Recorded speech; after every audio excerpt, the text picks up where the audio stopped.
అబ్బో నువ్వు నాకెందుకు చెప్తావు? అన్నీ మీ అవ్వకి చెప్పుకుంటావు. నేను ఉన్నా కూడా లేనట్టే. ఏందే 4 రోజుల నుంచి చూస్తానా ఏమో కొత్తగా మాట్లాడతాను. ఇవన్నీ మీ అమ్మ నేర్పుతానా? ముందుగా నా ఫోన్ చేసుడు బంద్ చేయి. నేను ఒకటంటే నువ్వు ఒకటి అంటానవా? గిట్లా కాదు, చెప్తావు నీ సంగతి.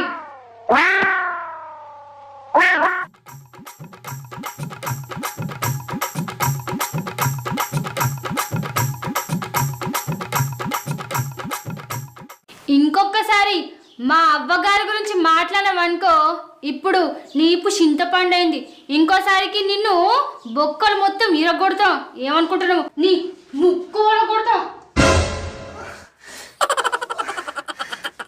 జోలి పోడు, నాది బుద్ధి తక్కువ. అబ్బా పువ్వులోటి